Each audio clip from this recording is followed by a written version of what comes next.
So hello guys, and welcome to another discussion video.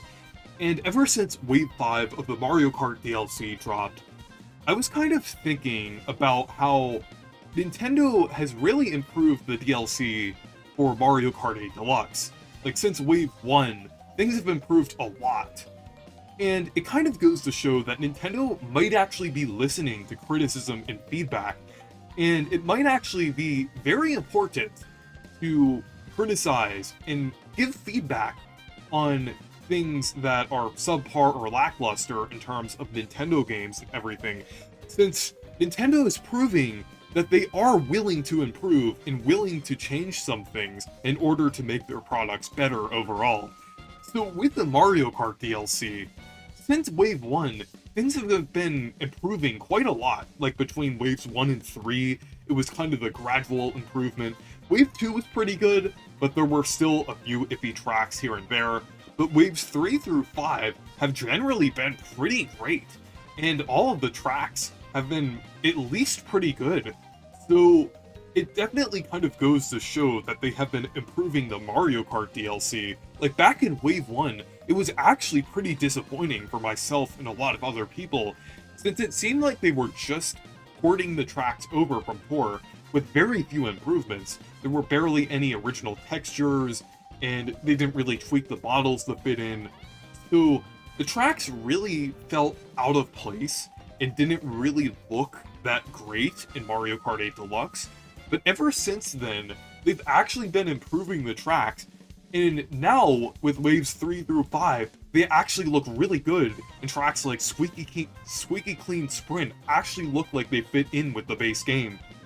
So it's really good that they have been improving the DLC here, and that is one example of how they've been responding to feedback and criticism, because there was a lot of criticism around the time that Wave 1 dropped. I dropped that one video on my channel about how I was disappointed in the DLC, but then I kind of changed my mind on the DLC ever since Wave 3 was revealed. So it really seems like they've actually been going in and have been taking more time on this DLC, since it seemed like Wave 1 was rushed. And with these other waves, it seems like they've been taking more time to actually adapt these tracks over to Mario Kart 8 Deluxe.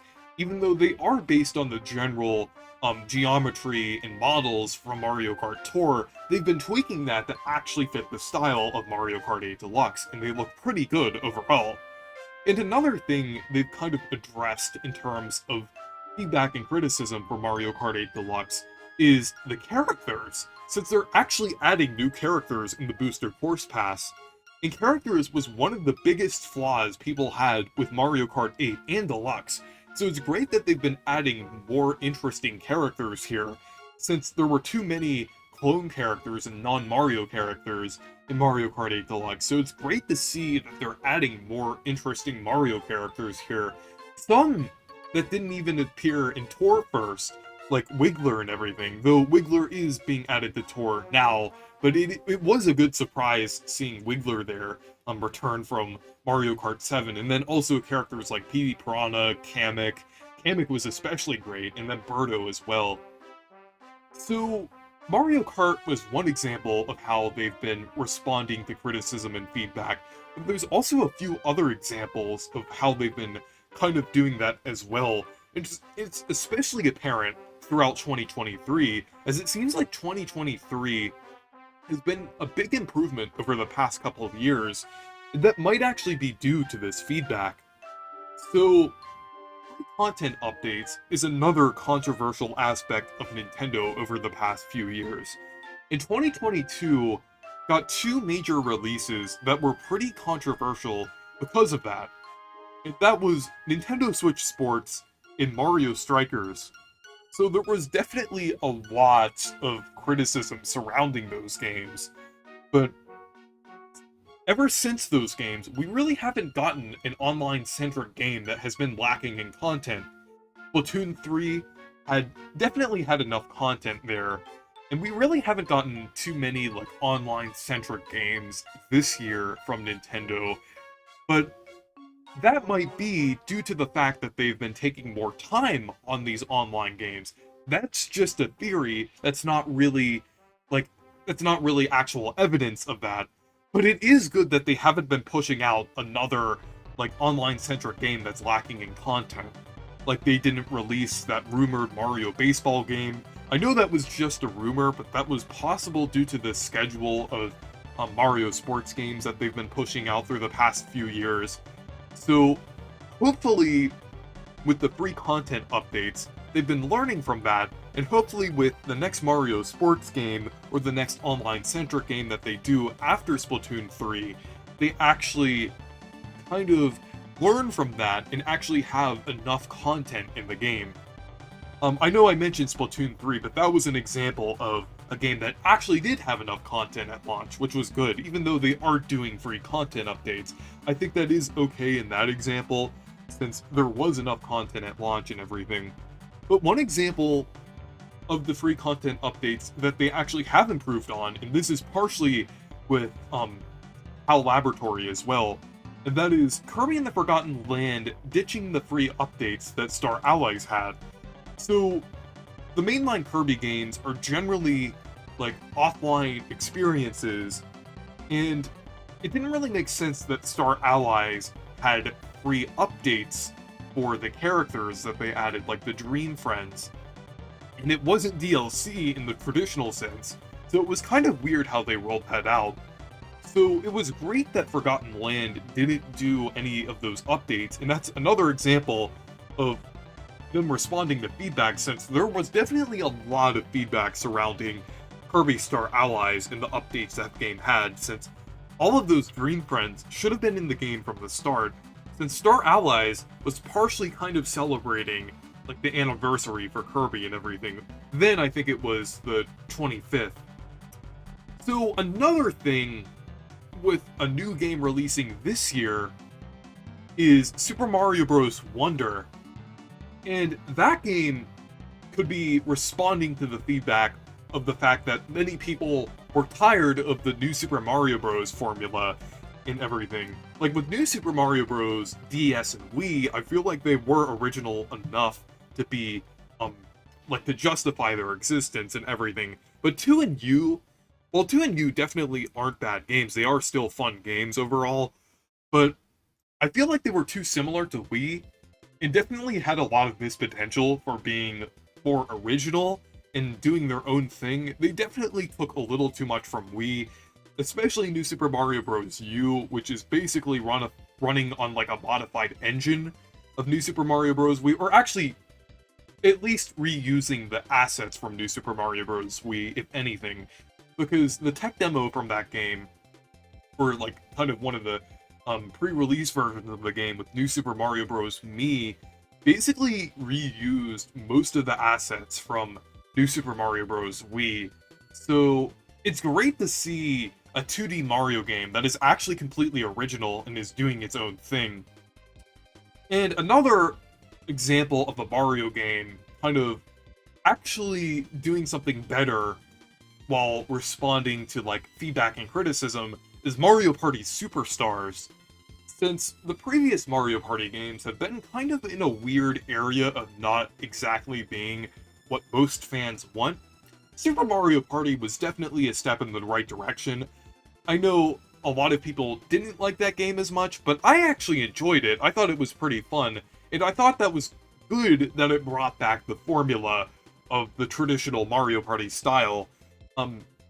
But Mario Party Superstars actually fully brought back the original style that people liked from the older Mario Party games, while also bringing back some like references and some content from the older games as well, kind of as a homage to the N64 titles, as well as like some of the other titles as well with the mini games.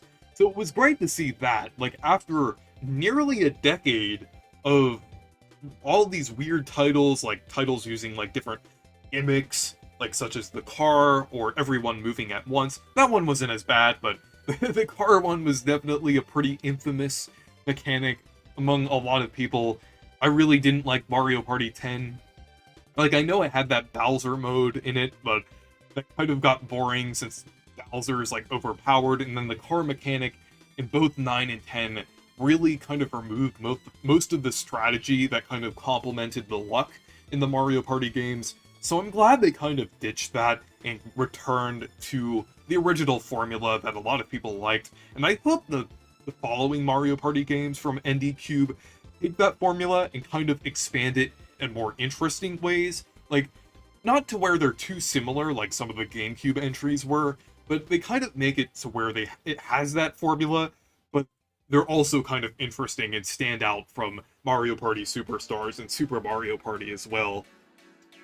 So the next thing might be a little coincidental, but it also might kind of tie in to feedback people have been giving about like Nintendo and Mario in general. And this is the Super Mario RPG remake. And with this, a lot of people have been kind of talking about the confusion of the Mario RPGs over the past decade. Paper Mario is in a weird spot. Like, I know Origami King, in my opinion, it's pretty good, but Paper Mario hasn't been, like, in that traditional spot that it's been in, for quite a while. It's really been doing something completely different over the past decade, which not everyone is a fan of, and with the Mario & Luigi series, unfortunately Alpha Dream went bankrupt in 2019, so that is kind of uncertain when the next Mario & Luigi game is going to happen.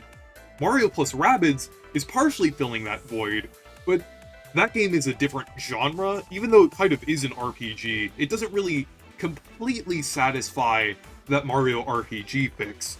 And also, the newer Paper Mario games like Origami King, as much as I like Origami King, it really isn't a Paper Mario game or a Mario RPG in a traditional sense.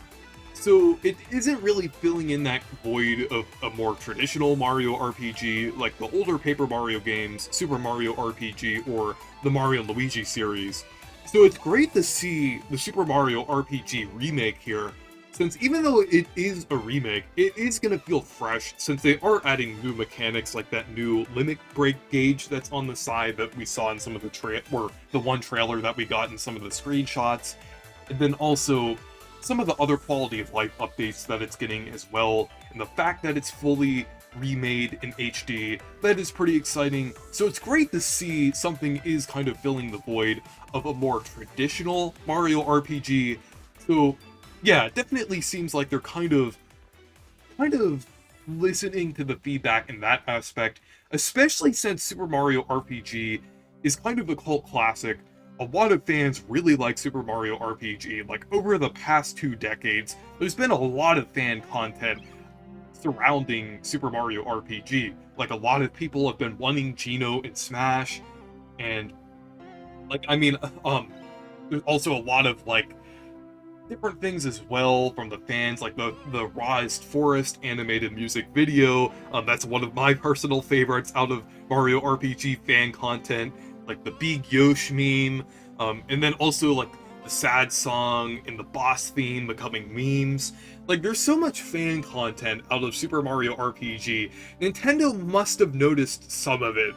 So it kind of makes a lot of sense that Nintendo would hear that feedback and actually make or get Square or Grezzo or whoever's developing this remake to make the Super Mario RPG remake. So finally, the final thing here is Nintendo listening to the feedback with certain game releases on the Switch and re-releases. Regarding the GameCube specifically, I've made a few different videos about how I want Nintendo to handle GameCube games if they come to the Switch, or why I think GameCube games could come to the or why they should come to the Switch. And GameCube games have been getting up in price over the years since they've been getting more popular lately, and most of them haven't been re-released, or at least a lot of them haven't been re-released since the Wii or Wii U, and now that the Wii U eShop is shut down, it's very hard to get access to a lot of these games. And then also on top of that, there are a lot of GameCube games that haven't been re-released outright, like Kirby Air Ride, Paper Mario The Thousand Year Door, things like that. So it's great to see that Nintendo might actually be listening to some of this feedback and criticism, and are actually releasing more GameCube games on the Switch now. We got Mario Sunshine before in 3D All-Stars, but unfortunately that was limited time. But now we got the Metroid Prime remaster, and we got Pikmin 1 plus 2 in the last Direct, and hopefully they'll continue with this and actually port over more GameCube games onto the Switch, since this is great, and people are actually, like, discovering and finding these old GameCube games, or getting a way to play these older GameCube games, since a lot of people have been wanting to play these games and didn't really have the option to outside of emulation or actually buying the game. So it's great to see that people are actually able to play these games on the Switch. Like, I saw on Twitter and other places, people have been posting like their video clips of Pikmin 1 and 2. It's funny to see the weird things that have been happening to people in the Pikmin 2 caves. But yeah, it's cool to see that a lot of people are finally playing these classics. And yeah, this is definitely a great example of Nintendo possibly listening to feedback and criticism. So overall, out of all of these examples over the past couple of years, it seems like Nintendo is actually listening to criticism.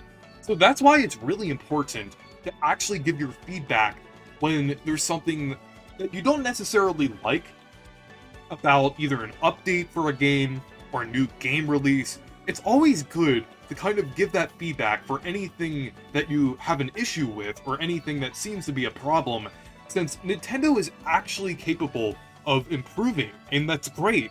So yeah, anyways, thank you guys for watching this video. Make sure to leave a like and subscribe for more, and make sure to check out my Discord server and Amazon affiliate link if you want to. Goodbye.